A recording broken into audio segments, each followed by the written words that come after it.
একদিনেই ৯,৫০০ মামলার নিষ্পত্তি।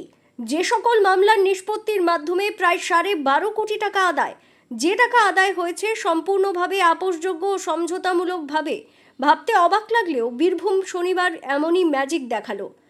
আসলে গতকাল শনিবার আয়োজিত হয় বছরের জাতীয় দ্বিতীয় লোক আদালত। লোক আদালতের আয়োজনের পরিপ্রেক্ষিতে অন্যান্য রাজ্যের পাশাপাশি পশ্চিমবঙ্গের বীরভূম জেলাতেও ব্যাপক উৎসাহ এমন সফলতা অর্জনের মাইলফলক তৈরি করে। এদিন জেলার সিউড়ি, বোলপুর ও রামপুরহাট আদালতে মোট ২০টি বেঞ্চ বসানো হয়েছিল।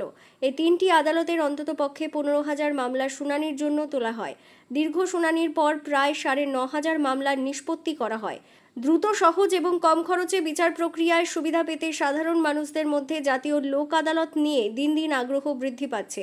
পাশাপাশি এমন জাতীয় লোক আদালতের বেশ কিছু সুযোগ সুবিধাও রয়েছে।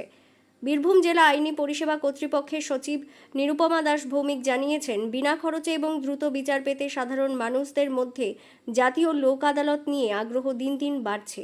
এই বছরের দ্বিতীয় ন্যাশনাল লোক আদালত আমাদের সিউড়ি আদালতে, রামপুরহাট আদালতে এবং বোলপুর আদালতে আয়োজন করা হয়েছিল।